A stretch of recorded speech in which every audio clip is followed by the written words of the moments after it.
Game week 2 is upon us in FPL tomorrow, and so today what we're going to do is take a look at my game week 1 team. How did it do? Are there any changes I'm instantly looking to make going into game week 2? Let's look at my team compared to the average and general thoughts. What are people doing in terms of transfers in and out?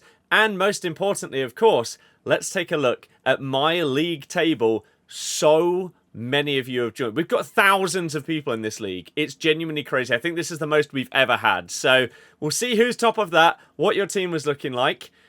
Hopefully you guys enjoy it. If you do and you want to see more, make sure you subscribe for more FPL content. Let's get into it. So let's look at things in general to start things off. My team got 54 points. What was the average?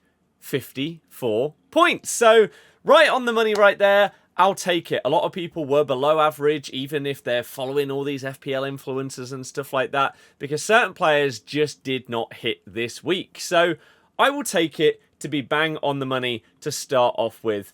Let's have a look at this then. So many people played bench boosts and stuff like that as well, so to still be at the average, I'm happy with that.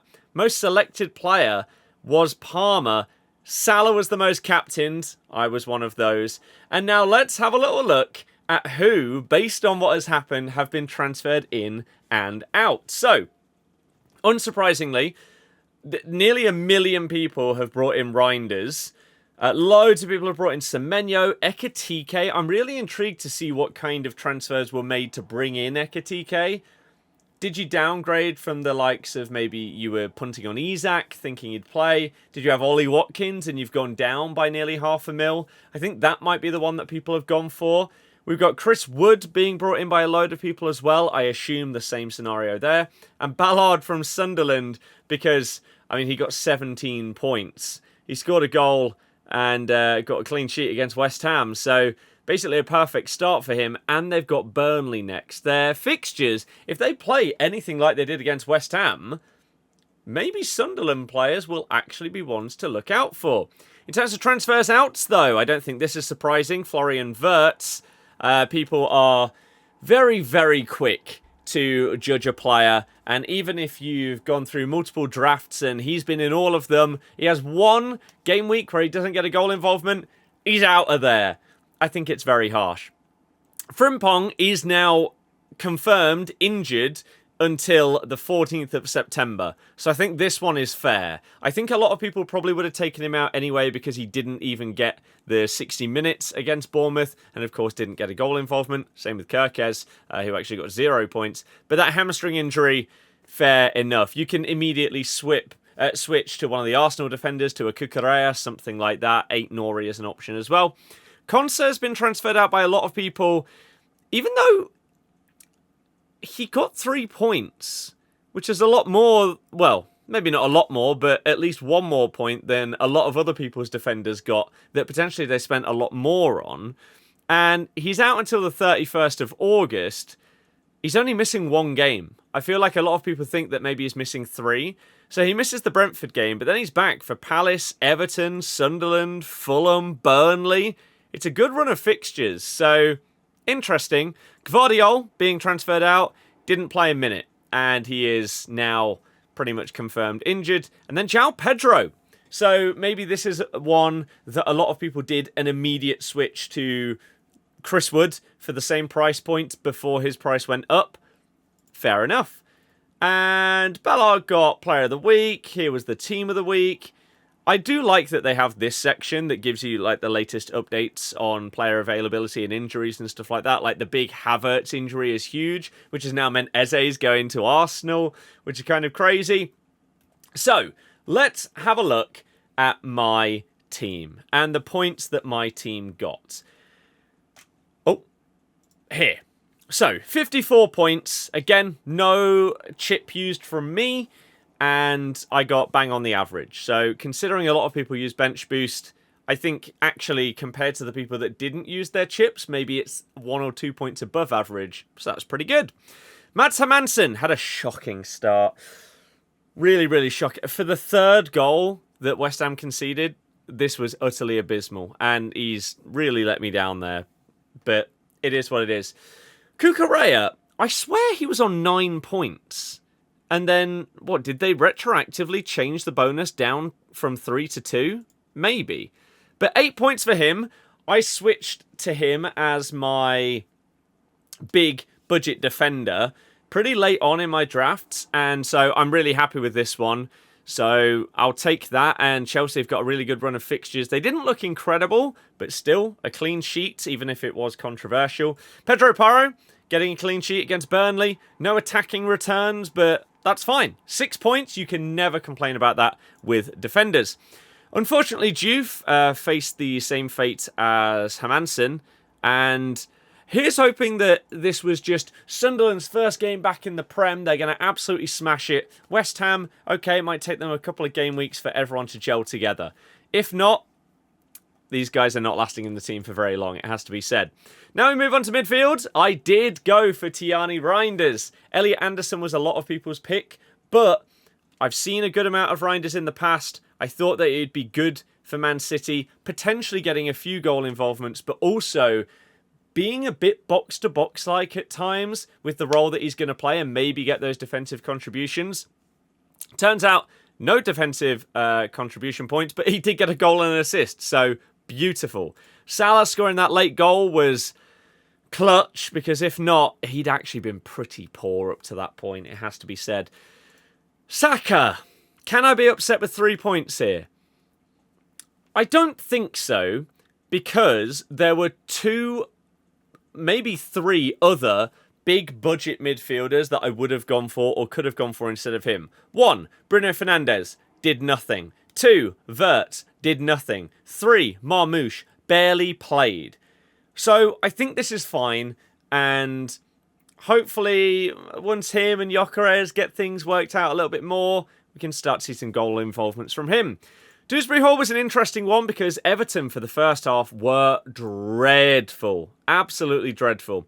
He ended up with 6 defensive contributions, but he started the game out as a 10 and then moved back to like this 8 role later on. You imagine if he's going to be playing 8 going forward, if Grealish starts, then he's obviously more likely to get DEFCON points, whereas if he does start in the 10, then, I mean, if Beto didn't have one of the worst games I've ever seen him have, and that's saying something, he could have got an assist at one point, so it's okay. Cole Palmer, again, Chelsea disappointing. You look at the XG, the expected assists, just wasn't really happening for Palmer in this game, but he's still elite. And then my forward 2, again, West Ham, man. I thought, you've got such a good fixture to start off the season, but they just got completely destroyed throughout this game. Really disappointing. Whereas Villa Newcastle, I half watched this game. I was half watching the Wrexham game because we were away for Preston, and they had both on in the pub. So I can't actually say too much about this Watkins performance. These stats don't bode well. However, Brentford are like that's a decent team to come up against here. So hopefully he can bounce back there. And again, still got a really nice run of fixtures for Villa where hopefully he's going to get some goal involvement. On the bench we had Dubravka, Konsa with that red card, Esteve and Gui, who you assume will get pushed forward as the game weeks go on and he's settled into the squad. So now the question is, this upcoming week, am I going to do anything? First things first, I'm not going to use any chips. I don't think there's any point right now. I still think it's too early for me. We have Dubravka or Hermansen. I think it makes more sense to put Dubravka in here. Even though Sunderland were pretty good, you got to hope that being at home to them, they're not going to be quite at that level. Defenders, obviously Konsa is now banned for this game. We do have Esteve. Do I double up on him? On Burnley? Because Juve is up against Chelsea. The thing is with him, I'm half hoping for attacking returns rather than defensive ones. Whereas Esteve, I would purely be looking for a hopeful clean sheet. So it's whether I have faith that Chelsea not being incredible in their first game, do I sort of have both of them in here so that if Juve does something, then at least I benefit from it rather than just having the negative effect on Kukukukurea? It's hard to say. Spurs against City, Normally away at Man City, you'd just bench whoever you've got here. But Porro being on set pieces and being that attacking wing-back, there is still faith that he can do something in this fixture. And it's not as if City are this incredible defensive unit. I know, of course, in their first game against Wolves, as we go here, oh, it doesn't have the result, but it was 4-0, right? So they did smash them, but Wolves aren't great. So Spurs have been really, really good against City in recent years. There's a world where they do that again. We're obviously going to start Reinders. We're obviously starting all of our midfielders here. Salah, we've got Saka at home against Leeds. That is a captain option right there. And it's also a big differential captain because he's owned by 16.9% of people. However, so many people will be captaining Watkins, Salah, or Haaland if they have him. So this would be a punt. He wasn't great in that first game. Like, again, XG, expected assists and everything like that. Arsenal weren't incredible. Man United were pretty impressive. But at home to Leeds, I think we take the big punt here. I think we potentially take the big punt. Kiernan, we'll see how he goes. I'm not going to wildcard or anything like that straight away like I know some people are, or doing a free hit. I think you've built your team for a reason. You've got to stick with it for a little bit, unless there is someone... For example, if Ollie Watkins was being benched, okay, fair enough, transfer him out. Or if you really, really wanted to punt on one of the guys that was rising in price, like you could have swapped out, I don't know, Juve for Ballard, right, before his price went up. Or Bowen down to Chris Wood, or Watkins down to Ekitike, those kind of things. The good thing about my team, and this is what I said in the first video, I have room for downgrades. Saka can go down to basically any other midfielder, and I am then getting some money in. Watkins can go down to most other forwards other than Isak, who, as it stands, is stuck at Newcastle and isn't going to play. So that's fine. Bowen can also be downgraded to the 7.5 forward. So we're in a good spot with these in terms of being able to rejig things around. So that's fine. I think we'll put Gui here in case he does end up coming off the bench for me and ends up playing. I don't really see a world where any of these guys don't play, though. I guess Palmer is also a captain choice here. He's in nearly 60% of teams, and they're away at West Ham, who got slapped by Sunderland.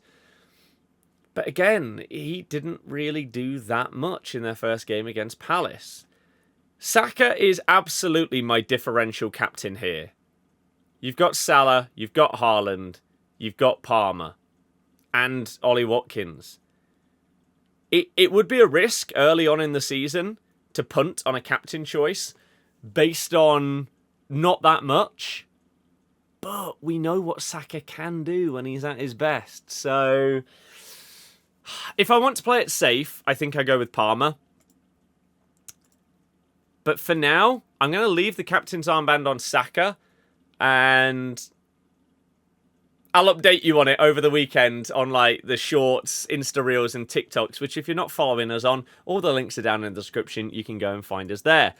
In terms of transfers, I'm fine with leaving it right now. If I was going to bring anybody in, then obviously pretty much anyone that you would bring in has had a price rise. For example, the likes of Semenyo, Reinders. Kudus actually getting off to a really, really good start with 2 assists in that game, but it was against Burnley.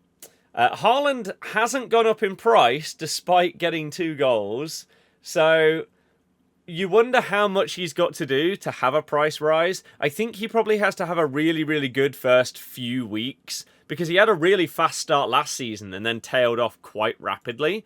So there's a world where that happens again. Chris Wood's gone up in price. Richarlison has emerged as a possible forward here. You've got to get through this Man City fixture, though. If he comes out of Man City's game with a goal involvement, I think you're going to see people massively move to Richarlison. He's up to 6% of teams right now, and he's coming in at 6.5 mil. So it is a really good value forward. Ekitike, of course, has gone up to 8.6 as well. He looks really, really good. Got that goal and assist. And if you get through Newcastle and Arsenal, if he's still scoring here, I think you're going to have to pick him up before the end of these fixtures. But if not, hopefully his price won't go up anymore, and you could potentially transition into him ahead of Burnley, Everton, Palace. So we'll see how that goes. But as it stands, I'm happy with the team. There's a reason why I chose the players that I did, and I don't want to rush into big changes. So let's look at the league. Birdie's league. I am 1,868th. This just shows how many, and look how many more people are being added. It's crazy. It feels like the league has gone viral. Last time I checked, we had like 2,600 people in here. It's mad. So I'm nowhere near the top. However, the top place on 107 points, that is crazy, is Mudinda Ravhura.